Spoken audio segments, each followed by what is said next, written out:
alcoholic. Hi. Hey, you. Hi. Um, I am here in the beautiful East Bay. Um, and let's see here.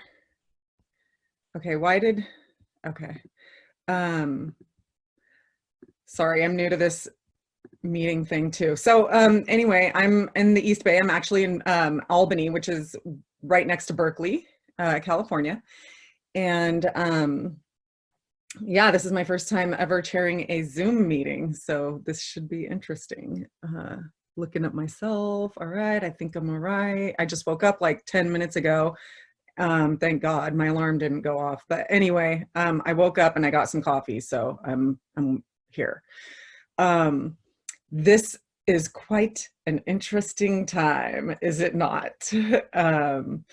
But wow, how amazing is AA for, this kind of unity and to come together so quickly to put together meetings on Zoom and have like this whole, online fellowship. I feel like we're like this underground, like we're even more underground now than we were before, which to me is kind of cool. I don't know. But anyway, I'm not gonna qualify because I don't think that there are any qualifications for AA. That term pisses me off and I hear it lately. And I just kind of want to throw it out there that there are no qualifications for AA. I'm gonna share my experience, strength, and hope with you. And I hope that I can help you stay sober for the rest of the day and encourage you to work this program, get a sponsor, and work with the steps with a sponsor, and continue to go to meetings and do service. And, yeah. So anyway, started drinking when I was like 14. And when I was 19, I moved to Las Vegas from here in the Bay Area where I was raised. Las Vegas was perfect for me because I was able to drink like everyone else around me. I didn't stick out, and there wasn't anything obviously wrong with me. Like there was when I was, okay, sorry. I had a problem with my video. So anyway, I fixed it. In Las Vegas, I was able to drink like, my drinking was like normal. So like up here when I was around my family, it seemed like I drank more than most. But when I was in Las Vegas with my Las Vegas family, well, my aunt, I drank normally. So I really liked that. And I was in Vegas for about a year and a half. And while I was in Vegas, I hit a couple of those nevers. I'm never going to do that kind of stuff. And I ended up doing that kind of stuff. One was stripping, DUI, just not like hardcore, like big deal stuff, just, stuff that a 19-year-old shouldn't be doing. Probably anyone should be doing. Funny, I saw a friend of mine was in Vegas and took a screenshot of the news the other day and said that a certain strip club was going to have drive-by lap dances. Weirdest thing, while the strip club was closed. Anyway, so weird, right? Anyway, that's Vegas for you. So while I was in Vegas, I got, like I mentioned, I got a DUI, and it wasn't just like, I got pulled over. I got flagged down because the guy that I bumped, I rear-ended someone, and then I drove off. He flagged down the cops. He caught up to me at a light, which by that time I'd forgotten that I even bumped anybody. And he pulled the keys out of my car and he flagged down a cop, and I got arrested. And the cop was really mean to me. And I remembered him being like, 0.28, what? And then like breathalyzing me again, and then, putting the cuffs on me, and it was just like a really quick thing. But I was in jail for like 3 days. And because I was under 21, I was, I put the court date off for a while because I could never get my shit together enough. I was supposed to go to meetings, get a breathalyzer or an installment in my car, pay money, go to classes. Like there was a bunch of stuff that I was supposed to do. And over a couple of years and moving back to California, I just didn't do it. I couldn't. I was barely functioning as a normal human being. But I did get another DUI. Anyway, I moved up to Sacramento. I met my family in LA. My sister had a cheerleading competition in LA, and we I met them there from Vegas, and I had a big black eye. I have this scar on my face here from when my cousin punched me. I was drunk, and of course, everything I was doing, I was drunk. You guys know that. But we were on a little trip, my aunt and my cousin and her boyfriend, Tim. And I was mad at them because I thought I don't know, I got lost. Anyway, by the time we were driving in the car, I was hitting the back of her seat, and he thought I was hitting her in the head, and he turned and he punched me in the face. And so I had like all this blood coming down the front of my dress, and it was just gross. And I jumped out of the car because I was like, you know, let me out, I need to use the bathroom or whatever. And as soon as they pulled over, I just jumped out of the car and I took off, and I hitchhiked back to Vegas. And that was like normal drama, you know, violence, and I mean, just ugliness, you know, that was normal drama that we lived in. And at the time I was an extra, and there was like this set of movies that was being filmed then. It was in 2000, no, like 1999, 2000, 2001. So it was like Rush Hour 2, Ocean's 11, America's Sweethearts. Anyway, I was an extra on these movies, and I couldn't go back to the set. And then I could have gone back to dancing because the lights are so low, probably no one would have noticed. But instead, I took this opportunity to meet my parents in LA and ask if I could move home. And they were like, no, but you can move to Sacramento and live with your grandparents and go to rehab. So I did that, and it only took me about a week and a half to get kicked out of rehab and get another DUI. Again, you know, this time I found a boyfriend, and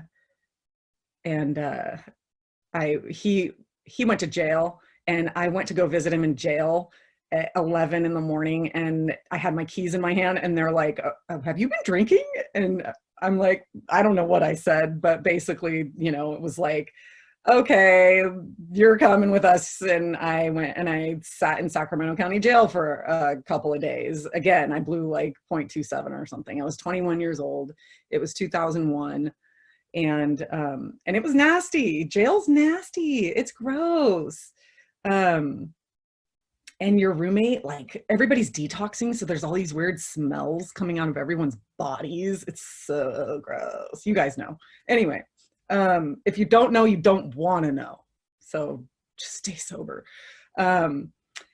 So after that, I got out, went home, and the situation at my mom and dad's, because they didn't want, you know, they were like, all right, we can't just leave her at my grandparents' house, because I was obviously like, you know, I was drinking, I was a pain. They didn't know what to do with me. And they didn't want to put that on my grandparents.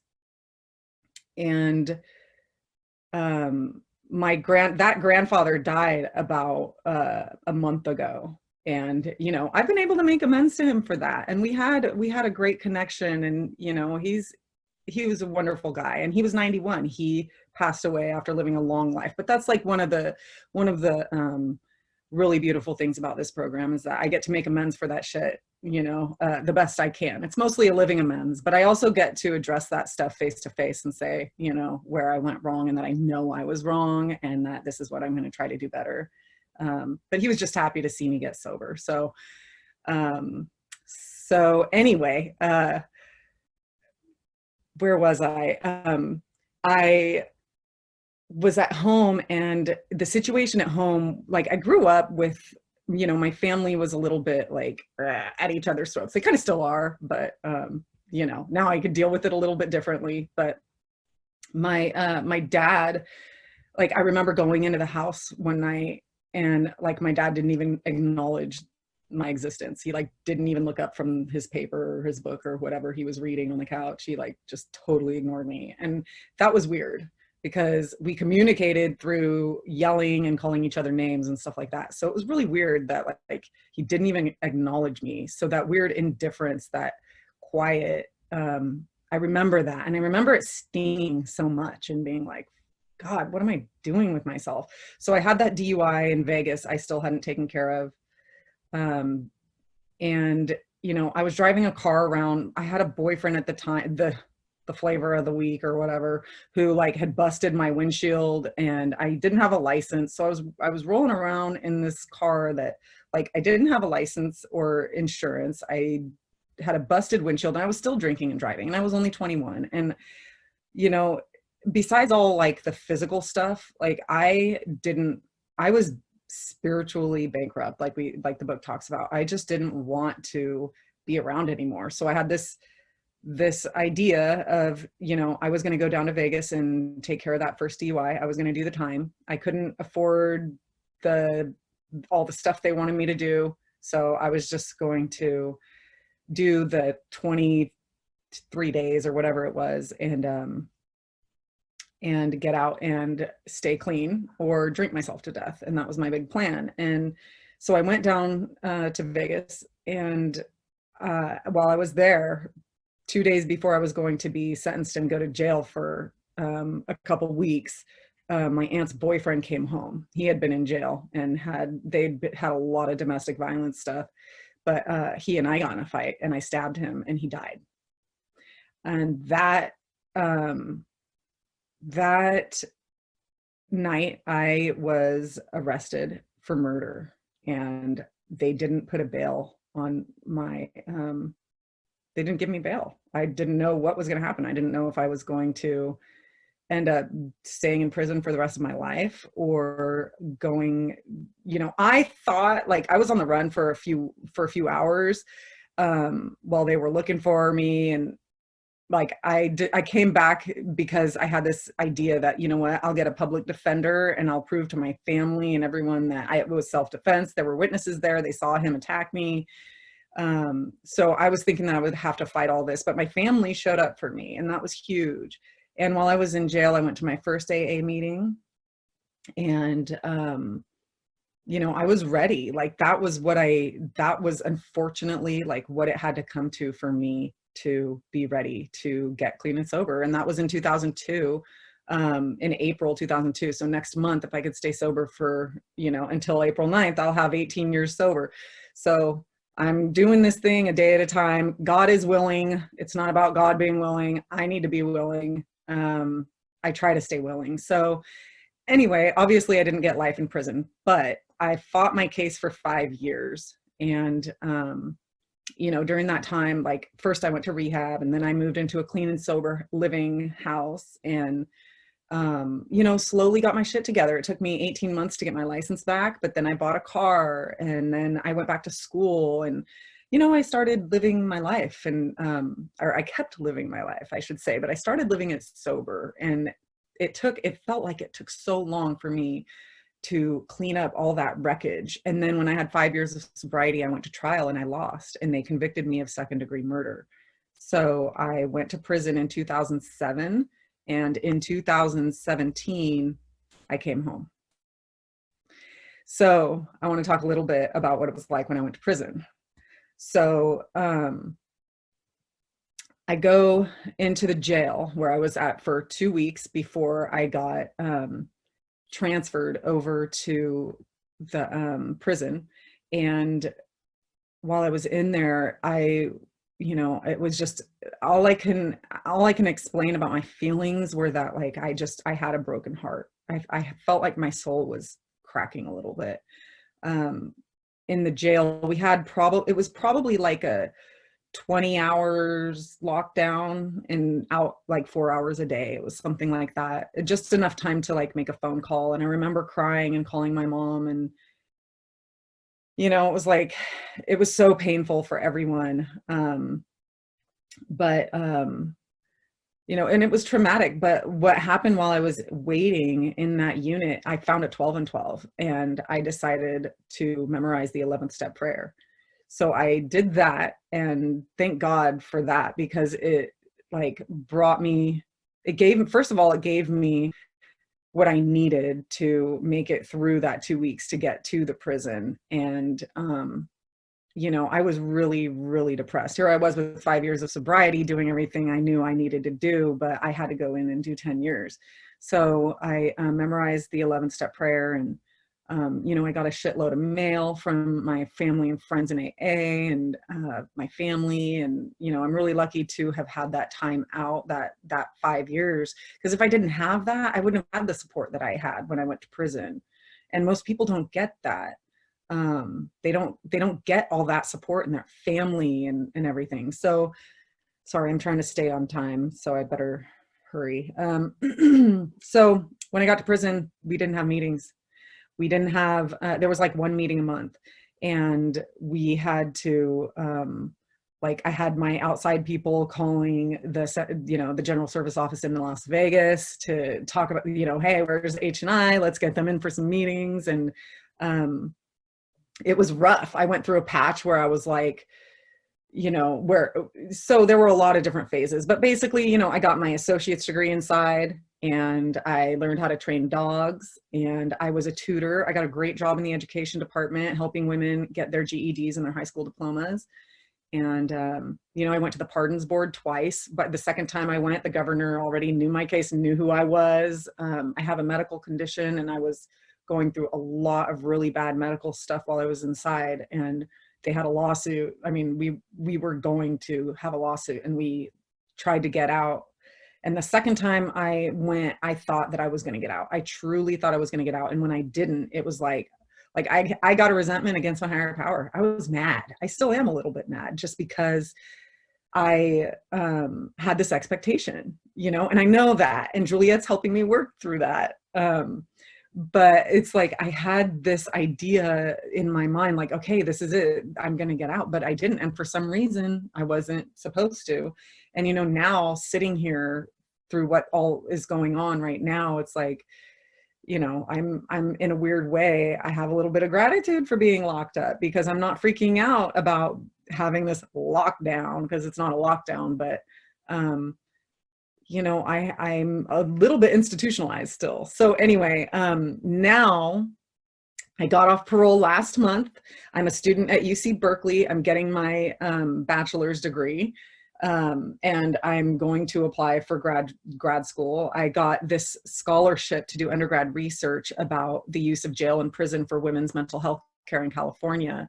And life goes on, you know, here we are, sitting in this weird time, all across the world. And I'm just grateful that I've got this wonderful fellowship to be part of, and to share with this meeting my experience, strength, and hope. And, you know, I know that people are struggling through this time. It's a very awkward time for most people. But I want to encourage you to, if you need to, memorize the 11th step prayer. It really helped me. Yoga really, really helped me inside. Those are things I could do in my bedroom with my bunkie sitting on the bed, you know, and reading. And yeah, anyway, it's my time to shut up. So thanks for having me. I'm done.